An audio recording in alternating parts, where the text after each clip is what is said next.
Welcome, welcome everybody. Come on in. Oh, all right. I see some people I know. I see Dustin. Hello, hello.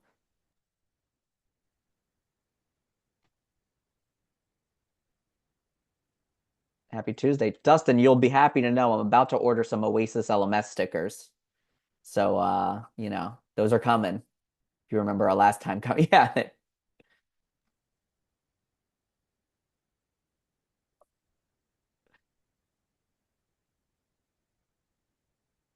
Oh, there's Sarah. Hello, Sarah. Just saw you last week.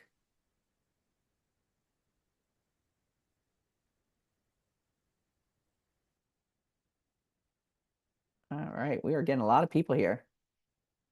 Oh, Melinda's here into the stickers too. Tom was doubting me, but I told him.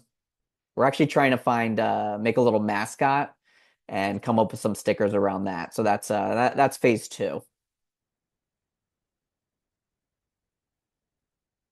Oh, Allie, welcome.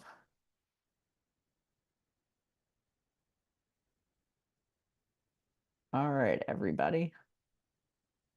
It's 1 o'clock, so we're gonna give about one more minute before everybody comes in.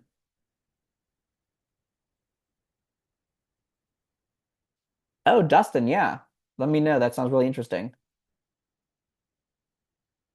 I actually just had a friend who completely different topic, but he did his master's thesis on AI, but in marketing. It was actually a really interesting paper. All right. Eric and Hugo, this is probably we probably got a quorum here. Just want to welcome everybody. My name's Sam Hirsch. I'm the Vice President of Sales and Marketing of Oasis LMS. I'm really excited for today. I see some people I already know and some new faces. But first, I want to introduce a couple of my friends. Eric and Hugo are both with Ninja Tropic e-learning, and they specialize in custom content development for associations, healthcare, and enterprise organizations.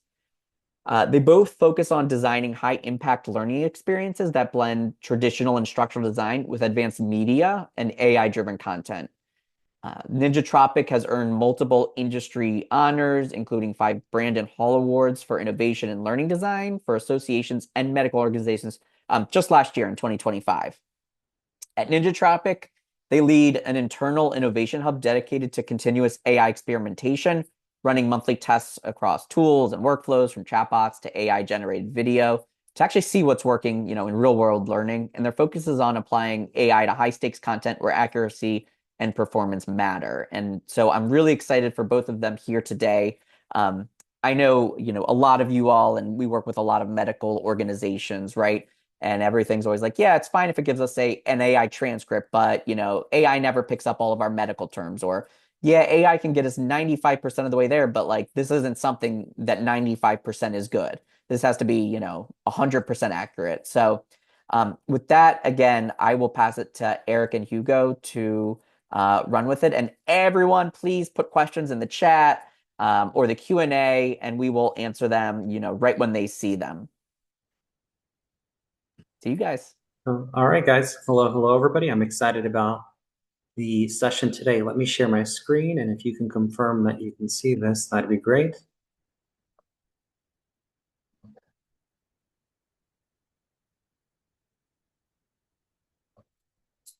All right, how are we looking? Not yet.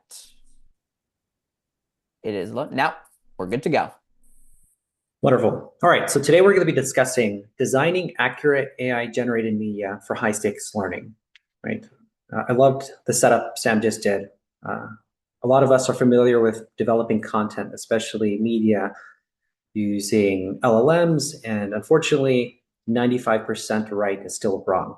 And that's what we're aiming to address. Before we get into that, I want to introduce myself. My name is Eric Prospero. I'm the learning consultant with Ninja Tropic. Been doing this for over 15 years now. I started my career in the association space, running a learning department. And what I'm excited about is I understand the frustration it is to have limited resources, to have a limited budget, and the expectation to develop something that's designed to be a product learning experience, right? There's a different emphasis when it comes to productized learning. And I'm so excited because this AI technology, this wave of innovation that's happening, I think it's evening the playing field, right? It's giving small organizations the ability to create content that used to require an entire studio.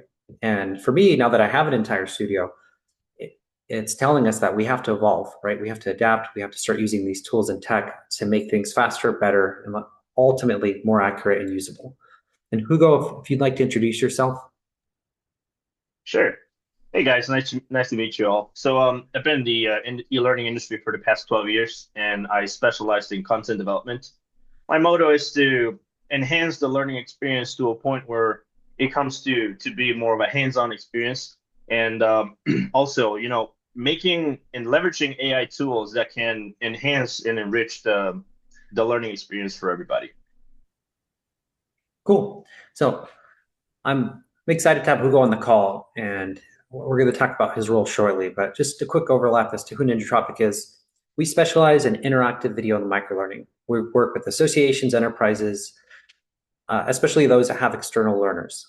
The reason why I like to emphasize that too is there's just a different expectation with external learners with productized learning experiences.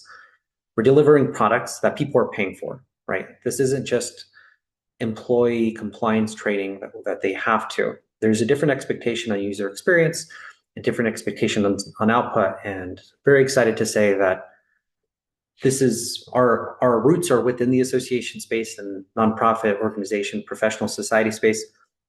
And it's been something we've been doing for quite some time now. And recently, I would say about a year ago, we launched our AI learning lab. And this is essentially a dedicated budget and team that's focused on AI innovation, AI testing, AI optimization. Now, our organization, we produce thousands of microlearning modules per year. With that being said, we're still trying to experiment with what works because there's a lot changing in our space right now, right? There's a legitimate threat of half of my business being automated. So it's up to us to be on the automation side, right? We have to figure out how to make things usable. And what we decided to do is dedicate an entire team to AI innovation where we spend roughly 30 to 100 hours a month testing different tools, testing the same tools after they've been updated over and over again to see what works, to see what doesn't, and to create use cases to essentially not just speed up the process, right? I know when we have this conversation on AI content development, it's usually around speed, right? How can we make things faster, quicker? How can we launch that? But the issue is it's only going to magnify your current intentions and your ability. So if you were producing slop before, now you can produce slop way more efficiently. With us, we really tried to create dynamic media that was useful and modern, right? That contemporary user learning experience. And that's what we're trying to do with AI. And that's why we're investing these resources into testing what works. I do want to emphasize we're going to be talking about different tools that are not our own. We do not have a horse in this race, right? We do have our favorites, but with that being said, that can change with an update every quarter. So we're going to be showcasing primarily Google Veo, some examples as a tool. It's one of the front runners. And again, I'm excited to have Hugo on the call. He's essentially the leader of this initiative. He's behind a lot of the examples that we're producing. And I do see some comments coming in. Let me make sure I'm not skipping too far ahead. It's just me. Okay, great, Keep on great. going. Wonderful. Okay, great. Let me drag that to the side. I have a chat bot here. So again, we're going to be discussing how this technology is evolving. We're going to be showcasing a lot of different types of examples from different types of software. We're primarily going to be focused on Sora, Google Veo, and Nano Banana. And then, of course, the main issue is accuracy, right? How can we overcome this accuracy? We're going to be talking through our workflow, showcasing an original version and something that was enhanced using this workflow. And lastly, our philosophy. But before I jump into the workflow, I really want to talk about how we see AI evolving. And I, I love this because it's very similar to what happened with the digital camera. Now, I don't mean to age myself. I got a haircut, so you can't tell how much gray hair I have. But when the digital camera came out, it wasn't that great, right? I'm not sure if you guys remember this. It was really just a tool for to produce a digital file, right? But it wasn't a high-end photo. It's nothing that you would use at a wedding. And it was kind of grainy, but the good news is almost everyone had the ability to take this photo now. And in fact, it kind of reminds me of this camera I recently bought for my daughter, Rafi, right? It produces low quality pictures. It's really just more of something for her to keep as a keepsake. And the photos aren't that great. And I think part of it's one of her ability, right? She's getting there. She's getting better. But then also just the camera doesn't have the power a lot of cameras we have today. And we see this and we saw this with AI, right? Just 12 months ago, we were dealing with extra fingers. The good news is the quality evolved. Eventually, digital cameras were up to par, something that you can use in professional high stakes setting. And now with AI photos, they're becoming lifelike and realistic, right? And the extra finger is becoming cliche that people are forgetting, right? Google Veo, Google Nano Banana, these models are producing things that are very accurate, using pictures as input, using prompts as input, that are high quality and very usable, at least on the image side. And this is actually coming to the video space as well. So with this pathway, we often see speed as the first item, right? This new technology comes about and makes things faster, not necessarily better. Now we're starting to see the quality phase. But what I'm very excited about is the transformation that's happening where ecosystems are being built around this technology. So just like the digital photo, soon every one of our phones had this technology in them. There's applications built around them, software updates, things like Instagram that allowed us to share these photos, ecosystems built around this technology. And what's kind of cool about this too is those same ecosystems are being taken over by AI photos, AI media, the same way. And soon we're going to start to see other independent ecosystems dedicated to this AI content. And then lastly, we will see the true impact, right? What it looks like when this technology evolves to the point where it's accepted, widely seen, and everywhere in our lives. And just like the digital photo, it's just interesting. We're going to see this with AI media. What's amazing about the impact of digital photos is how widely they're accepted and in here and present. In fact, my daughter has more pictures of her taken within her first year of life. Actually, I would even say my dog Bruno, which you might hear him barking. So as long as the Amazon guy doesn't come, he has more pictures of him taken of his entire first year of life than I had of my entire childhood.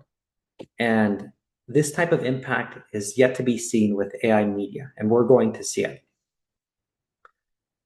But what does this matter to us, right? As e-learning development professionals, as people who produce educational content, it really comes down to making this process more efficient. So this is a very standard e-learning development process that hopefully everyone's familiar with, but if you're not, just let me walk you through it.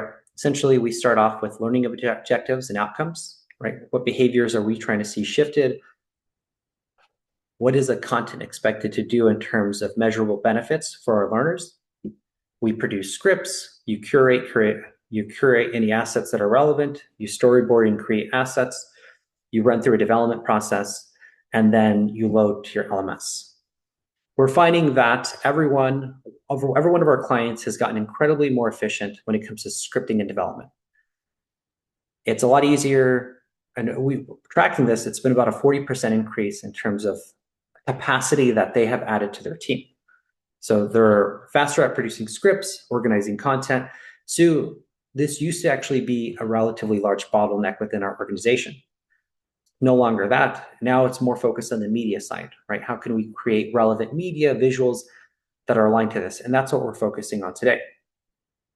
But before we jump into that, let's highlight some of the big players in the market. Again, we don't have a horse in this race. These are things that we've built on the same content just to showcase as what's available. So we're going to be highlighting Synthesia, Google Veo, Sora, and Adobe Firefly. And I'm going to be talking through some of the differences because it matters in terms of what you're trying to achieve. And this is a very neutral market outlook. I'm also going to be asking you questions. We're going to do a quick poll after each of these videos is played because I want to see, and we're going to use this data. We're going to reference this data in conversations we have with our clients to show, hey, look, this is what our clients or people in the industry are accepting, what they're open to, because it's useful to see this. So the first example is Synthesia. If you're familiar with Synthesia, go ahead and let us know in the comments. But Synthesia is essentially an AI host-led video. These have become very prominent in terms of content generation. What it allows you to do is produce these AI human-led videos paired with B-roll, and they are incredibly efficient if you're trying to produce video content. What's great about this is they allow you to produce multiple languages in a very simple way. And I'll be honest with you, let me press play, and then we can talk through my personal opinion on it and where I see this going. Bruising will vary quite a bit from person to person. Some people will have minimal to no bruising, and others will have a lot, especially if they have been on blood thinners. Bruising may take up to 1 to 2 weeks to develop. So you get the idea. And I'm sure a lot of you guys have seen this. This is a little more commonly used in the corporate training space, but you essentially get these AI hosts. And initially, I wasn't excited about this type of concept because it felt soulless, right? It doesn't feel natural. It could be seen as a distraction. However, we have had some clients that had emergency projects where they needed 30 hours of content produced within 3 months. And the only feasible way to do that, if you're leaning towards video, is something like Synthesia, because it automates a lot of the process in terms of creating assets and animating. So, Sam, if you can pull up the first poll, I would love to see what everyone thinks. Is this usable or is it not? And I love this binary answer because we're going to be able to see some real-time facts on overall usability. So please, if you can let us know if you see this usable within your workflow, if you can just answer. We're getting a lot of yeses. We got 84% yes, 16 of 20. Great. All right. All right. I am ending the poll and we can all look at the results.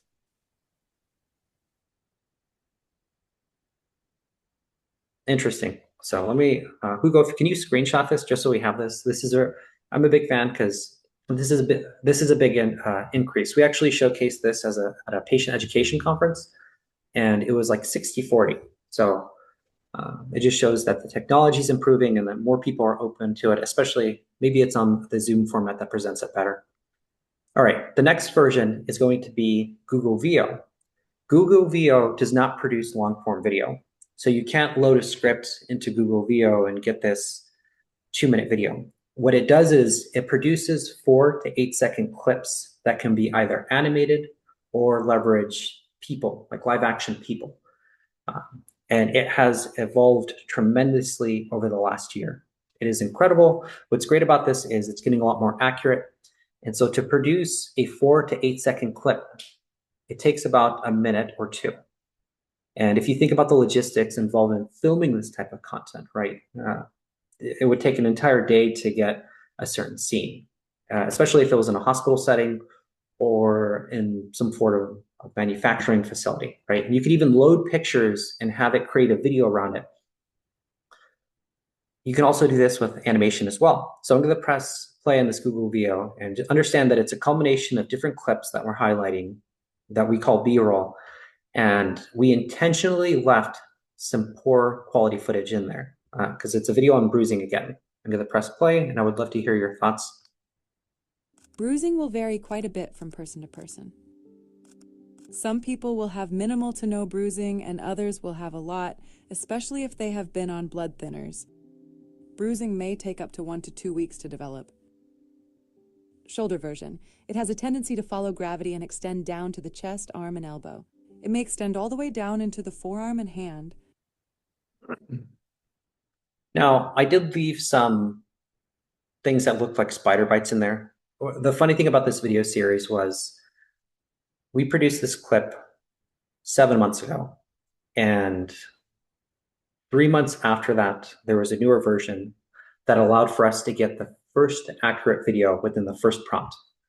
So we created this whole video as to how to prompt for it and how to structure the details to make sure you're getting an accurate video of bruising. But the funny thing is that video is kind of outdated because the technology's improved. In fact, there's a good chance a lot of the insight we're providing on this webinar today will be less useful in the future because these LLMs are just getting better at interpreting context, and what we need. So let's do the next Hey, Eric. poll.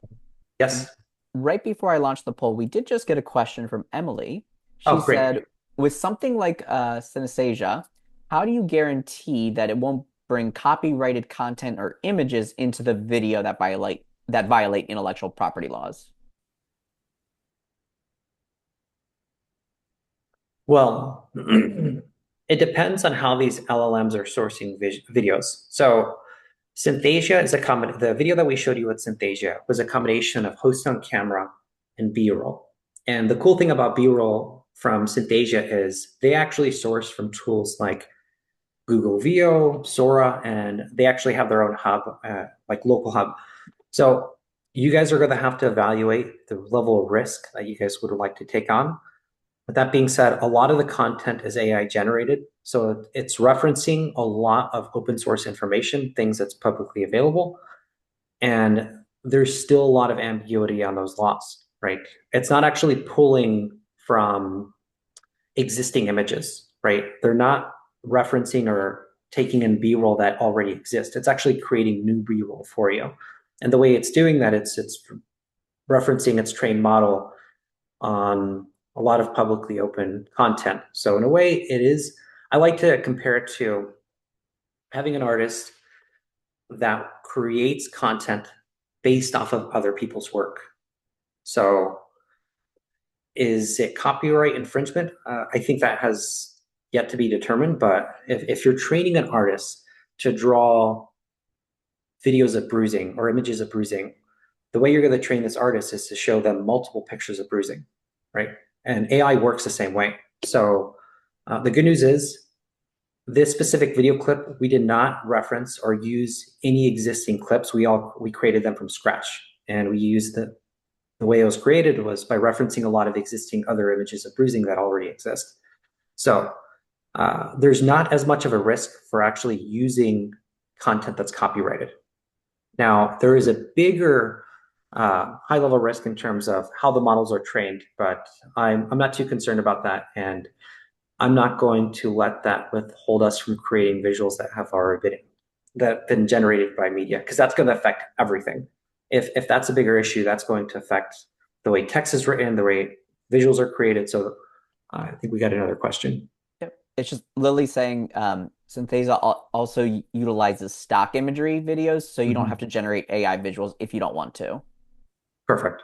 Yeah, and it's a mix of both. And for that specific one, we used AI generated content. So you have both options. And what's great about this too is they have Google Veo embedded in their system. And on that note, I'm going to launch the poll. Perfect. All right. So I'm curious to see if you guys see this as usable or not usable. The B-roll version using Google Veo. All right, looks like coming in. We're at about a 75-25 split. Give it a couple more seconds.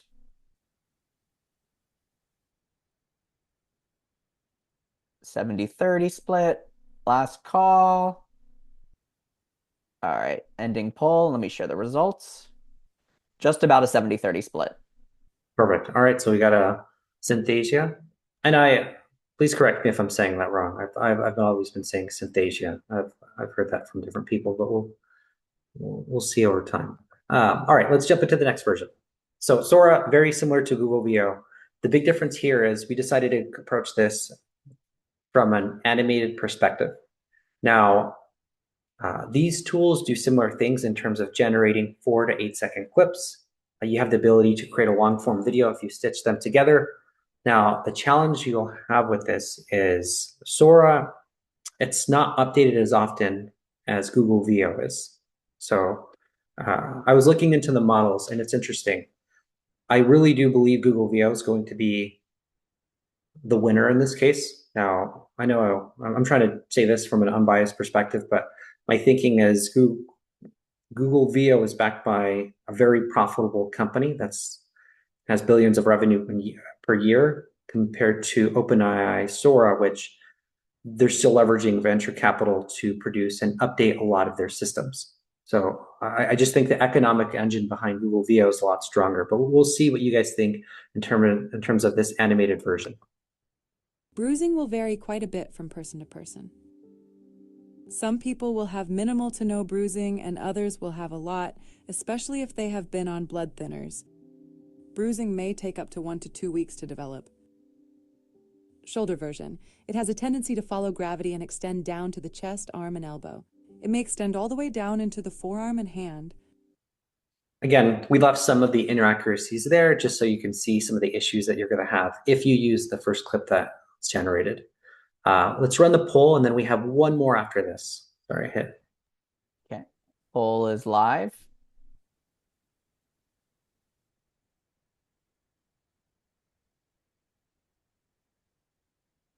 All right, we're gonna leave a couple more seconds. We're getting actually a nice split on the yeses, about the 85 to 15% split.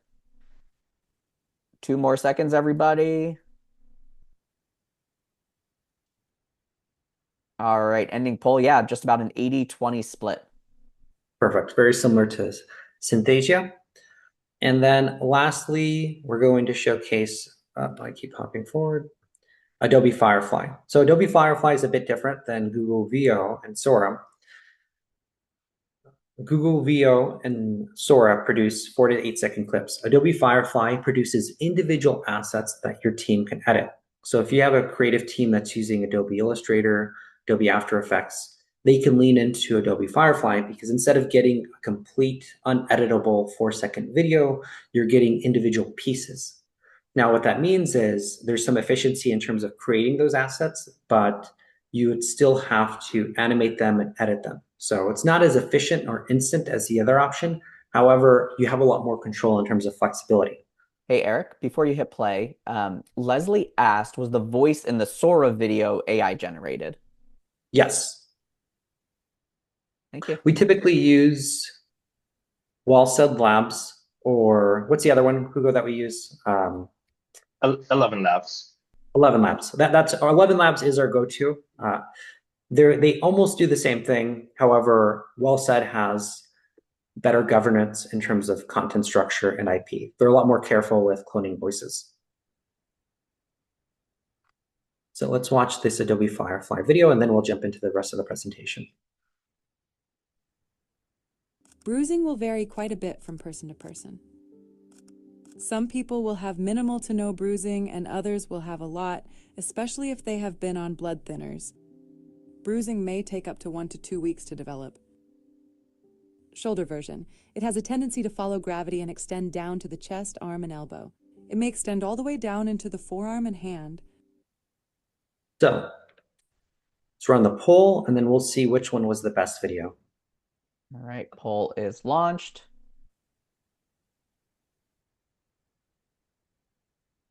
All right, everyone, put your answers in. Up. Keep getting a couple more yeses. All right, so up, even more yeses. All right, last couple seconds. All right, 77% to 23%. So very, very similar. Interesting. Okay. And so we ran this at a patient education conference. It was a healthcare education conference. And we have found that Bruising will vary quite a bit. The video that was most popular was Adobe Firefly there. So it's interesting to see the difference, and I'm really curious to see why. The interesting thing about Adobe Firefly is this was not as efficient as the other ones. It saved us about 35% of the production time that we would have spent compared to the other ones, which were drastically different, right? Normally a video like this takes 40 hours a week if it's a minute of content. However, with things like Google Veo and Sora and Synthesia, it cuts it by, it's essentially a fifth of the time that you need. So there's a lot of efficiency there. Adobe Firefly is roughly about half. And for the rest of the content today, we're going to be focusing on B-roll. B-roll, these are the clips that you can use in a SquirmCon compliant course, a long form video, or even a standalone asset if it's supporting other content. And what's great about this is they're very useful for boosting it's essentially a dual coding boost. So to improve learning, a lot of times it's better to have verbal and nonverbal alignment with content. And with cognitive load theory, the same thing applies, right? To have images and essentially audio align. However, with working memory being limited, there could be some factors there in terms of distraction. So I do want to emphasize that B-roll is incredibly awesome, especially if you're doing something on Google Veo. The issue is how can you make it so it's effective for education and accurate? Hey, Eric. Yeah, Um, Hannah asks if you can share the unique use cases or benefits slash drawbacks for each of the four options. She can see all of them being usable, but not familiar with enough for like which one she should choose, basically. perfect. So I'm going to I'm going to pare them down into three options because Sora and Google Veo are very similar. Well, first, when it comes to Synthesia, this is an AI host-led video, and it's very useful if you're not showing a lot of detailed imagery where you need to have an AI host. You want a person to connect with the audience and build a personality around these AI host courses. They're also very efficient to produce. And what's great about things like Synthesia is anybody on your team can use them, right? They're designed for non-designers. When it comes to Google Veo and Sora, pairing those together, they are great at producing B-roll. And these are the 4 to 8 second clips.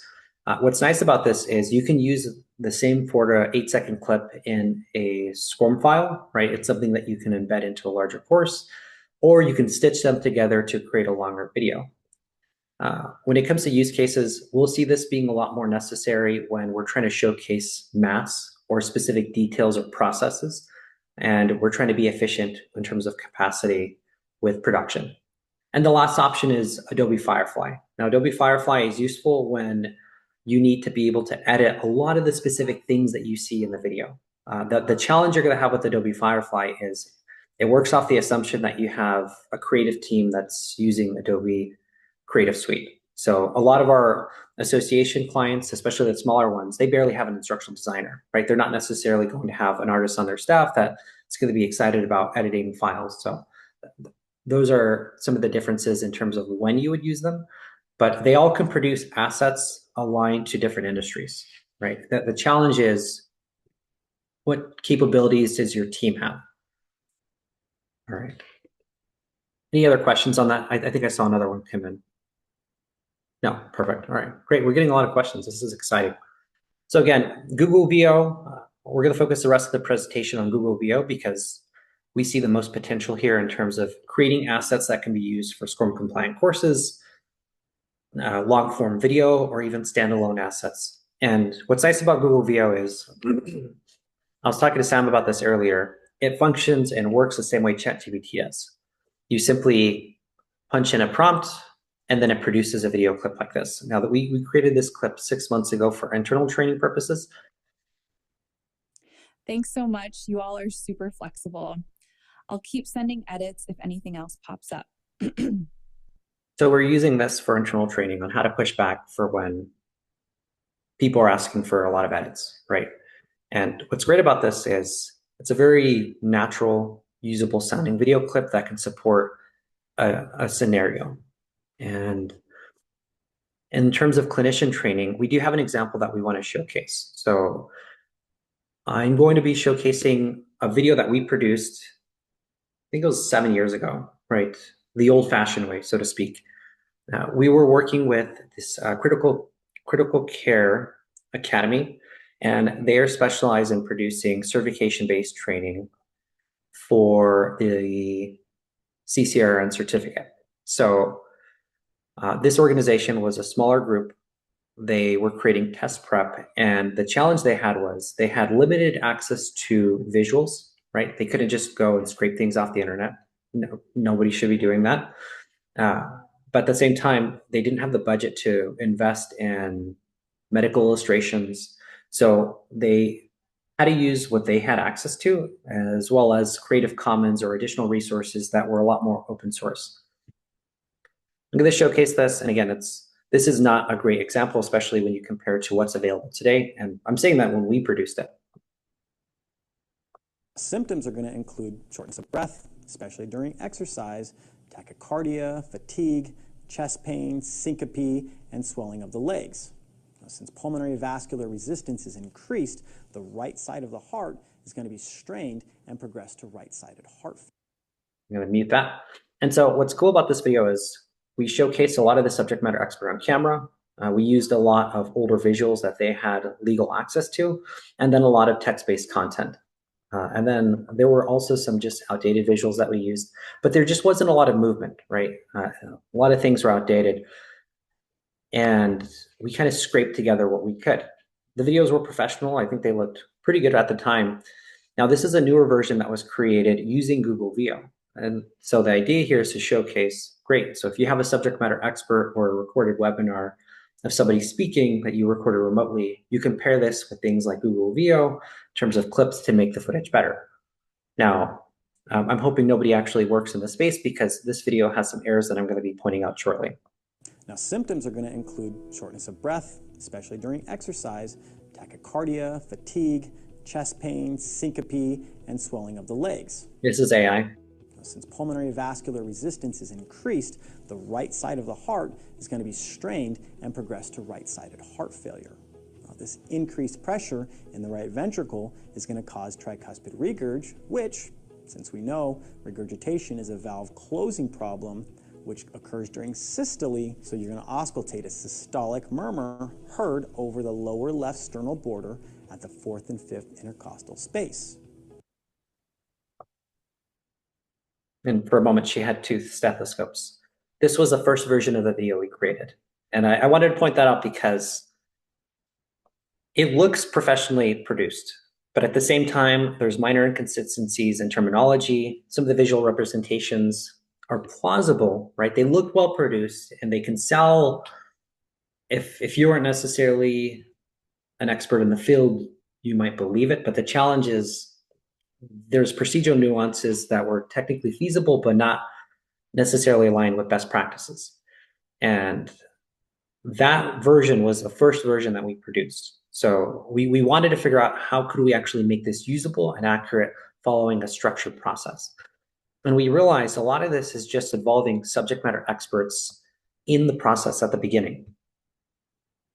And so what this means is Google's going to be showing you an output and a form process that we follow that incorporates having subject matter experts review what we're inputting to these prompt engines, having them review what the output is, and the small subtle changes.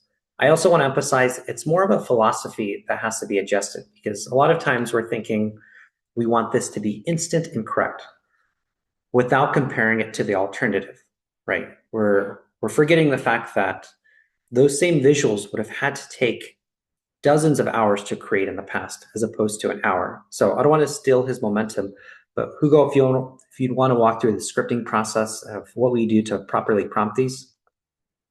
Sure. Thank you, Eric. So first thing I want you guys to do is picture this.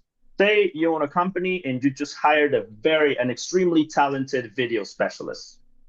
So this person knows everything about video that you would require to produce something with a very high quality output. So with that said, your first request to your video specialist is create a video about a city that was abandoned and when nature had to make his way into the city and the city was basically overcame by nature. And that's all you say. So your video specialist with that information can produce something with a very, very high quality. And the thing is, your video specialist is probably going to be biased to produce this video in a certain style or a certain way because you didn't provide specifics and accurate information as to how you wanted your output to look like. The same happens with AI. AI is not actually trained to say no or to say, I don't know. It's trained to be resourceful. So what's going to do, it's going to go out there and look for many references so that it can actually produce what you ask for. The thing is, the output or the final output that you'll get from your first prompt, it's not going to be aligned probably with what you've wanted. It's going to be your request. Yes, it's going to meet what you've asked for. Yes, but it's not going to align with your vision. So when it comes to working with AI and And specifically video, it's very, very important for you guys to have scripting. And scripting helps the AI to know exactly what you envision and what you want as an output. So with that said, let's talk about structuring. This is the ninja approach to scripting. So the first thing you want to do is have a 3-column template, which, by the way, we are actually giving you this template for you guys to have it ready. So Sam or Eric, if you guys can place that in the chat for everyone to have. We are sharing our template so that you guys can try this. Thank you. Anyway, so if you take a look at the screen, there are 3 columns, and this is our approach. In the first column, we have our narration or voiceover. So in this example, we have a very specific narration that we want the video to have. Let's just wait for the full screen.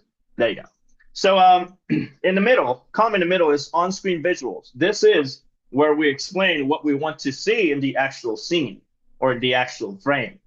And last but not least, we have a third column, which is called the visual references or AIQs. So here it can be in a form of text, or it can also be in a form of an image. You guys can grab an image and add it to your scripting so that AI knows exactly what you envision. So why is this effective? The reason why it's effective is because we're building a bridge between your intent, the narrative and the vision that you're looking for, and the machine execution, which is the LLM, and what it understands from your intent. So again, this is a very, very nice approach to what we do, and hoping you guys can get access to that template so that you can try that at home. It's actually fairly easy to fill out, and the template already includes an example that you can use as a reference. Thank you. Again, that seems relatively simple and straightforward because it's what we do with people, right? If you're working with artists and designers, you're essentially going to be sending a script, on-screen visuals, and visual references. Now, the unique thing about this process is we just treat AI as a human. That's a lot faster in terms of production. So what we do with our process is we make sure we have subject matter experts. One, we make sure that they're familiar with how this technology works. So we'll showcase, hey, look, this is the process that we're going to be using to create these visuals, right? And I'm going to show you what that looks like on Gemini or Google Veo. We create these structured documents. We'll have them review them, approve them. That way they know exactly what the output is expected to be. Once this is QA'd, we create the assets, and then again, we run through that QA process. So it's very similar to what you would be doing with people. The only difference is there's going to be a few more iterations.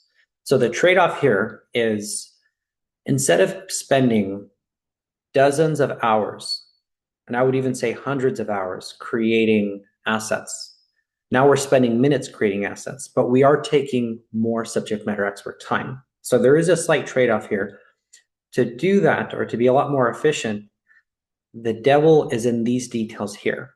If you can include structured checklists, details for your internal team to be reviewing before you send it to a subject matter expert, it's going to make the process a lot more efficient. I know for associations, nonprofit, professional societies, we typically have a very active internal team, and it's very easy for us to review things internally. But once it involves an external subject matter expert, becomes a little more complicated. So we try to simplify this process by giving them everything on this side up front, trying to be as detailed as possible, creating a checklist around the visuals we need to see.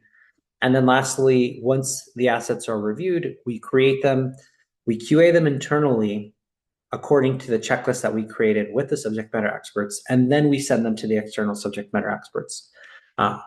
Lastly, once those are reviewed and approved, there's additional editing that could happen. So the process is relatively straightforward. Let me see. I would say straightforward and familiar. I'm going to share my screen. I think you guys can see this. But once the prompt is reviewed and approved by a subject matter expert, the great thing is creating assets is very easy. So I'm going to show you the first version of an example. Can you guys see my Google Veo screen?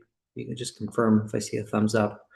All right, all I put was create a video showing cardiac output with visuals, the heart pumping, make it engaging and educational. That's not a great prompt, but let's see what we get.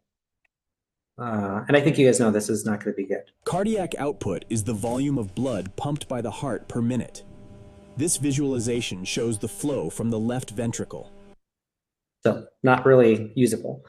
Now, using the format and structure that we discussed, this is the second version.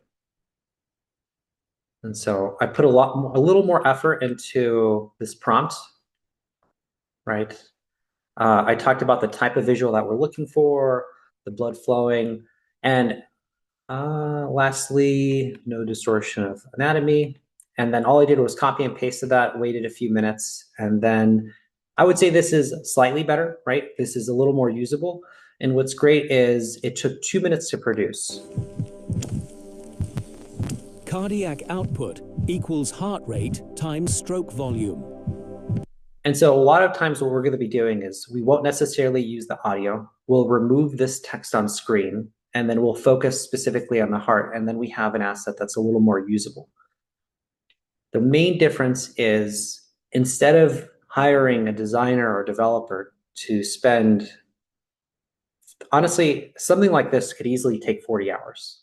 Like an animated video like this can easily take 40 hours for just 8 seconds, especially if there's 3D involved.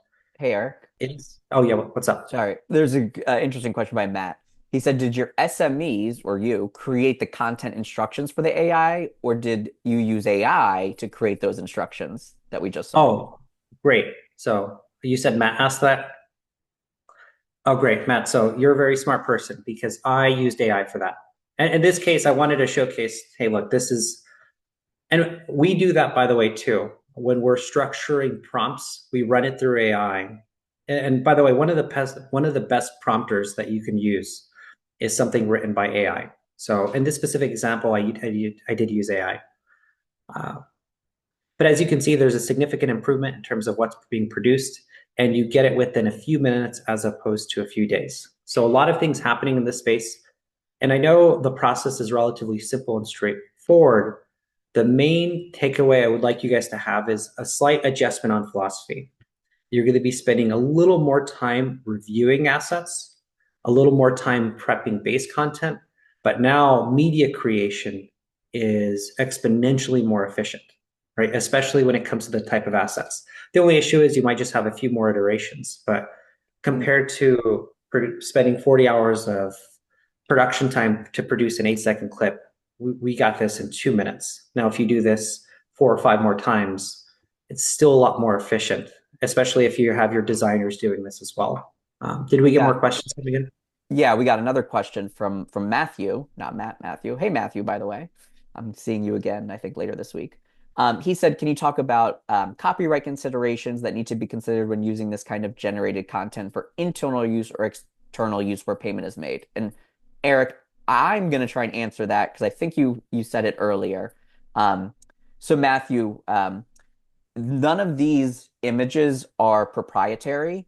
They are created ad hoc by the LLM. So there really isn't any copyright consideration. And that's Sam's answer, but Eric now will give the real answer, or correct me if I'm wrong. No, I 100% agree, right? This is an AI-generated image, and it's created by a model that learned by referencing a ton of other images over time. And it's comparable to having an artist create something for you that referenced a ton of images over time. Now, the main difference is how like or similar it is to the images it's referencing. So if you created something and said, if you copied and pasted a visual from another website and slightly modified one thing, that's a big deal, right? That's not necessarily learning from the visual, that's copying it and changing it slightly. So you have to be really careful in terms of how unique it is, the purpose it's serving, and the elements that you're adding or taking away. With that being said, there's a larger philosophical conversation that has to happen behind this, but that's going to be its own presentation. We only got 10 minutes, so we won't have that conversation today.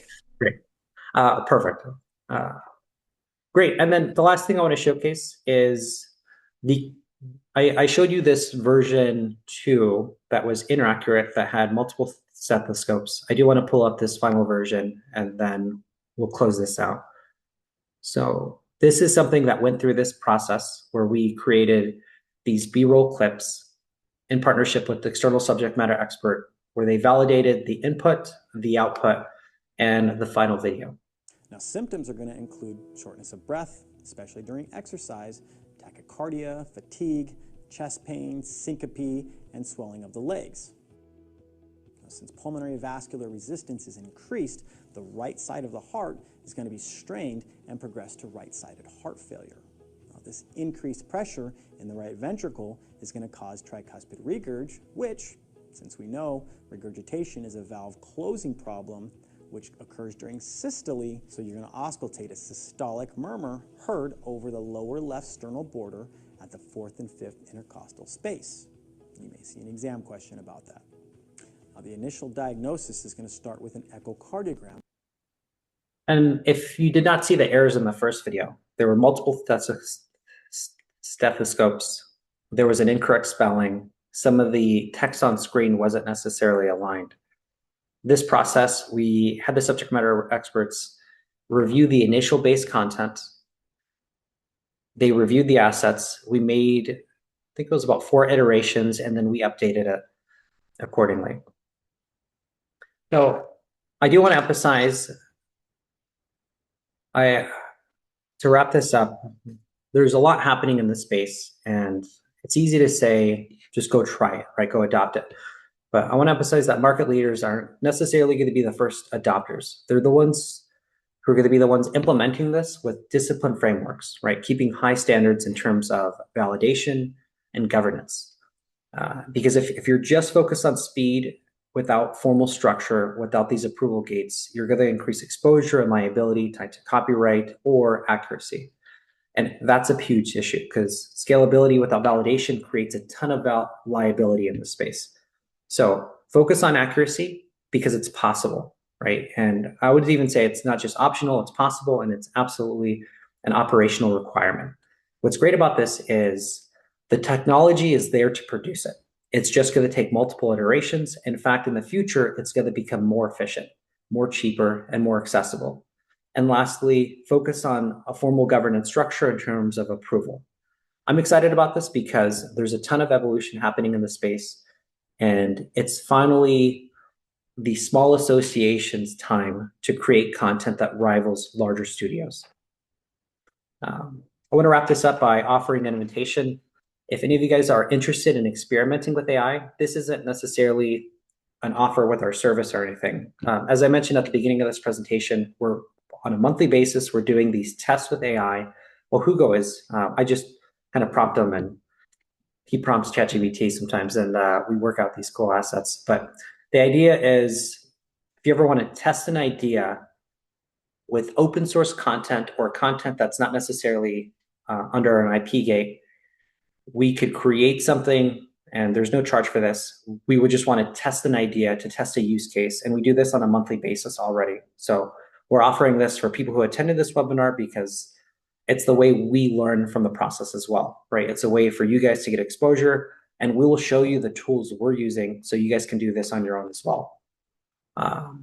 Feel free to connect with me. Here's my email. And then lastly, if you are interested in this, I'm going to put this in the comments. All you have to do is Already done. Okay, perfect. Great. Yep. Drop us that. Just let us know that you're interested in like an AI test experiment. And we'll have to see what month it is because, again, we do one per month and we spend about 40 to 100 hours a month on this just because we want to see what works and what doesn't. And that mindset is going to be absolutely essential as this industry continuously evolves. Feel free to reach out to me. Here's my email and contact information. And then definitely follow us on YouTube as well. If you search anything tied to microlearning examples on YouTube or the microlearning lab, you'll see our work. Thank you guys. Before we wrap up, I want to open the floor for questions. I know you guys had a lot of questions throughout the presentation. We are getting tons of thank yous, some hearts, an otter summary, some thumbs up. And Eric, Hugo, thank you both so much. And everyone who's attending, thank you again. Yes, someone just asked about getting a copy of the presentation. I will be putting this on YouTube and then I will email it out to everybody who registered it, including everybody here. So if there's no other questions, thank you all again. And Eric and Hugo, thank you so much. It's Thanks, been a everyone. pleasure. Thank you, guys. Take care, everyone. Cheers.